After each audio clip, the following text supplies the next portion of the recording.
Thank you, Madam Chair. You know, I was mayor of Tulsa when we were out of attainment, so I lived through that, and it was pretty difficult. And it was one where when things change for the better, the misery lags on for a long period of time. There are two pieces of legislation, Senator Capito and Senator Flake, and I'm on both of them, I think.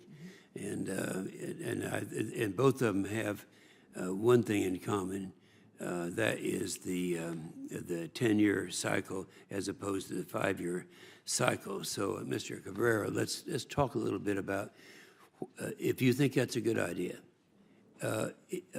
Why do you think it's a good idea? Madam Chair, members of the committee, the extension of time provides immediate relief to allow standards that are and controls that are already in place to over time reduce ozone concentrations.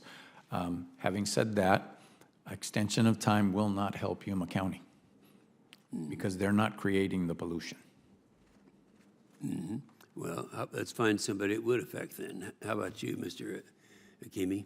Madam Chair and Senator, yes, it would. As I said in my testimony, there's over 51 plans that the 8 counties in the San Joaquin Valley have to comply with. That literally takes millions of dollars away from concrete and steel. By having new standards every 5 years, for us, that means we have to come up with a brand new plan. It doesn't stop us from coming up with plans for all the previous plans. Currently, we are in non-compliance for 3 PM 2.5 and 3 ozones. If we come up with another plan in 5 years, we will likely not be in compliance with that. That's just 8 times 3 more plans that we have to do. And we spend literally millions of dollars and months, if not years, demonstrating and doing computer modeling to try to show how we obtain these new standards. Yeah. Well, you know, I've been here for a long time. I've chaired this committee for many years. And there's not a year goes by, there isn't another idea, something that might work. I think it was Senator Thune last year that was talking about until you take those, the 85% of those who are non-attainment, that you would not be able to have another standard.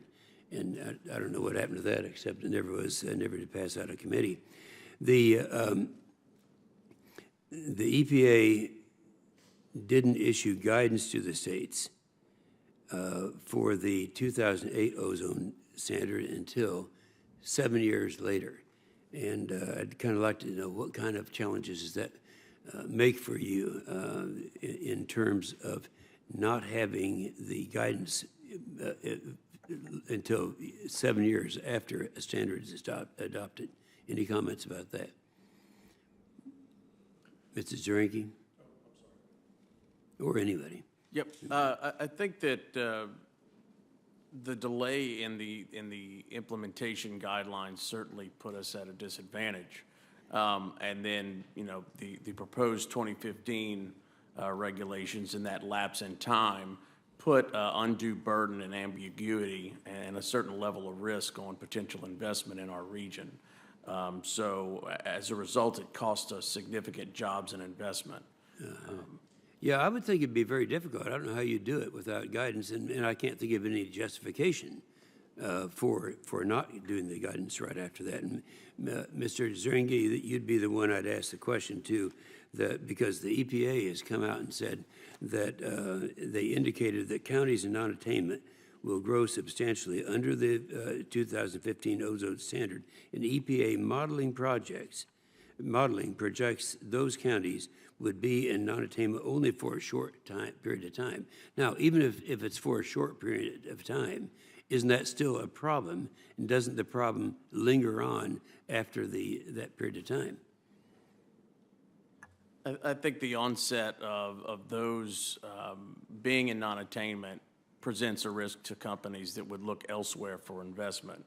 I think the interesting thing is that the EPA itself had identified in a webinar that they had completed in December of 2014 that showed that 14 of the U.S. counties would meet the new standard, by 2025 with the rules and practices that are already in place. Yeah, but if there's someone out there that is looking for relocation, they're going to look and see what the history is going to be, because they'd be moving into an area that could have the same problem that we had in Sand Springs, Oklahoma, when I was mayor of Tulsa.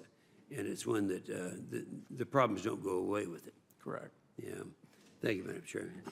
Thank you. Senator Carter.